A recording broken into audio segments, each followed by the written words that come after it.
Hi friend, ನಮಸ್ಕಾರ ಸ್ನೇಹಿತರೆ. ನಮ್ಮ ಚಾನಲ್ಗೆ ನಿಮ್ಮೆಲ್ರಿಗೂ ಕೂಡ ಹೃತ್ಪೂರ್ವಕವಾದ ಸ್ವಾಗತ. ಕತೆ ಇಷ್ಟವಾದರೆ ಲೈಕ್ ಮಾಡಿ, ಶೇರ್ ಮಾಡಿ ಮತ್ತೆ ಸಬ್ಸ್ಕ್ರೈಬ್ ಮಾಡಿ. ಈಗ ನಮ್ಮ ಇಂದಿನ ಕಾದಂಬರಿಯನ್ನ ಆರಂಭ ಮಾಡೋಣ ಬನ್ನಿ. ಬೆಳಗಿನ ಸೂರ್ಯೋದಯ ಕಿರಣಗಳು ಮದುವೆ ಮಂಟಪದ ಮೇಲೆ ಬೀಳ್ತಾ ಇದ್ವು. ಹೂವಿನ ಪರಿಮಳ, ನಾದಸ್ವರದ ಮಧುರ ಸ್ವರ ಮತ್ತು ಬಂಧುಗಳ ಸಂಭ್ರಮದಿಂದ ಇಡೀ ವಾತಾವರಣ ತುಂಬಿಕೊಂಡಿತ್ತು. ಆ ದಿನ ನಂದಿನಿ ತನ್ನ ಜೀವನದ ಹೊಸ ಅಧ್ಯಾಯಕ್ಕೆ ಕಾಲಿಡ್ತಿದ್ಲು. ಅವಳ ಮುಖದಲ್ಲಿ ನಾಚಿಕೆ, ಕಣ್ಣಿನಲ್ಲಿ ಸಾವಿರ ಕನಸುಗಳು ಮತ್ತು ಮನಸ್ಸಿನಲ್ಲಿ ಒಂದು ಸುಂದರ ದಾಂಪತ್ಯದ ಚಿತ್ರವಿತ್ತು. ವರ ಆದಿತ್ಯ ವಿದ್ಯಾವಂತ, ಒಳ್ಳೆಯ ಉದ್ಯೋಗದಲ್ಲಿದ್ದ, ಎಲ್ಲರಿಗೂ ಗೌರವ ಕೊಡುವ ವ್ಯಕ್ತಿ. ಇಬ್ಬರ ಮದುವೆ ಕುಟುಂಬದವರ ಒಪ್ಪಿಗೆಯೊಂದಿಗೆ ನಡೆಯುತ್ತಿತ್ತು. ಮದುವೆಯ ಎಲ್ಲ ಶಾಸ್ತ್ರಗಳು ಮುಗಿದವು. ಹಿರಿಯರ ಆಶೀರ್ವಾದದ ನಡುವೆ ನಂದಿನಿ ತನ್ನ ತವರು ಮನೆಯಿಂದ ಕಣ್ಣೀರಿನ ವಿದಾಯ ಹೇಳಿದ್ಲು.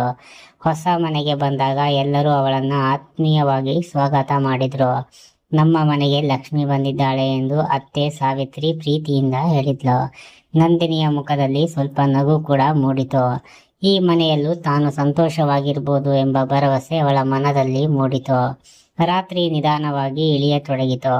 ಇಡೀ ದಿನದ ಮದುವೆಯ ಕಾರ್ಯಕ್ರಮಗಳಿಂದ ನಂದಿನಿ ತುಂಬಾ ಆಯಾಸಗೊಂಡಿದ್ಲು. ಬೆಳಗ್ಗೆಯಿಂದಲೇ ಓಡಾಟ, ಅತಿಥಿಗಳ ಭೇಟಿ, ವಿಧಿವಿಧಾನಗಳು ಇವೆಲ್ಲ ಸೇರಿ ಅವಳಿಗೆ ವಿಶ್ರಾಂತಿಯ ಅಗತ್ಯ ಇತ್ತು. ಅವಳು ತನ್ನ ಕೋಣೆಯಲ್ಲಿ ಕುಳಿತು ಆಳವಾಗಿ ಉಸಿರೆಳೆದ್ಲು. ಇದು ನನ್ನ ಹೊಸ ಜೀವನದ ಮೊದಲ ರಾತ್ರಿ ಎಂದು ಮನದಲ್ಲೇ ಯೋಚನೆ ಮಾಡಿದ್ಲು. ಸ್ವಲ್ಪ ಹೊತ್ತಿನ ಬಳಿಕ ಆದಿತ್ಯ ಕೋಣೆಗೆ ಬಂದ. ಅವನ ಮುಖದಲ್ಲಿ ಸಂತೋಷವಿತ್ತು, ಆದ್ರೆ ನಂದಿನಿಯ ಮುಖದಲ್ಲಿದ್ದ ಆಯಾಸವನ್ನು ಅವನು ಮೊದಲಿಗೆ ಗಮನಿಸಲಿಲ್ಲ. ನಂದಿನಿ ಮೃದುವಾಗಿ ಹೇಳಿದ್ಲು, ಇವತ್ತು ತುಂಬಾ ಆಯಾಸ ಆಗಿದೆ. ಇಡೀ ದಿನ ಓಡಾಟವೇ ಆಯಿತು. ಆದಿತ್ಯ ಕ್ಷಣಕಾಲ ಮೌನವಾಗಿದ್ದ. ನಂತರ ಅವಳ ಮಾತುಗಳನ್ನ ಕೇಳಿ ನಗುತ್ತಾ, ಪರವಾಗಿಲ್ಲ, ಮೊದಲು ನೀನು ವಿಶ್ರಾಂತಿ ತೆಗೆದುಕೋ, ನಾವು ಆಮೇಲೆ ಮಾತಾಡೋಣ ಎಂದ. ಈ ಮಾತು ಕೇಳಿ ನಂದಿನಿಯ ಮನಸ್ಸು ಕೂಡ ಹಗುರ ಆಯಿತು. ಇಬ್ಬರು ಬಹಳ ಹೊತ್ತು ತಮ್ಮ ಬಾಲ್ಯ, ಓದು, ಕನಸುಗಳು, ಇಷ್ಟ ಅನಿಷ್ಟಗಳ ಬಗ್ಗೆ ಮಾತನಾಡ್ಕೊಂಡ್ರು. ಮೊದಲ ಬಾರಿಗೆ ಒಬ್ಬರನ್ನೊಬ್ಬರು ನಿಜವಾಗಿ ಅರ್ಥ ಮಾಡಿಕೊಳ್ಳೋದಕ್ಕೆ ಪ್ರಯತ್ನಿಸಿದ್ರು. ಆದ್ರೆ ಆ ರಾತ್ರಿ ಮುಗಿಯುವ ಮುನ್ನ ಆದಿತ್ಯನ ಮೊಬೈಲ್ಗೆ ಒಂದು ಕರೆ ಕೂಡ ಬಂತು.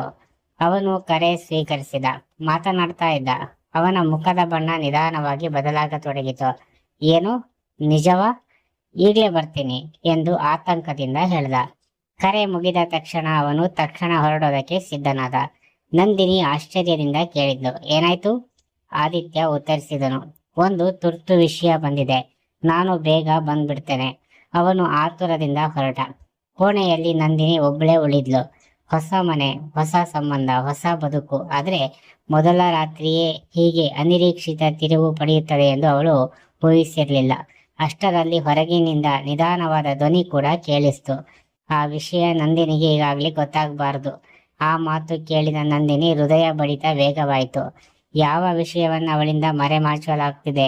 ಆ ಮಧ್ಯರಾತ್ರಿಯ ಕರೆ ಯಾರದ್ದು? ಆದಿತ್ಯ ಏಕೆ ಆತುರದಲ್ಲಿ ಮನೆ ಬಿಟ್ಟು ಹೊರಟ? ಇದರ ಉತ್ತರ 2ನೇ ಸಂಚಿಕೆಯಲ್ಲಿ ನೋಡೋಣ. ಅದಕ್ಕೂ ಮೊದಲು ನಮ್ಮ ಚಾನಲ್ನ ಲೈಕ್, ಶೇರ್ ಮತ್ತು ಸಬ್ಸ್ಕ್ರೈಬ್ ಮಾಡಿ ಅಂತ ಹೇಳ್ತಾ ಎಲ್ಲರಿಗೂ ಕೂಡ ಧನ್ಯವಾದ.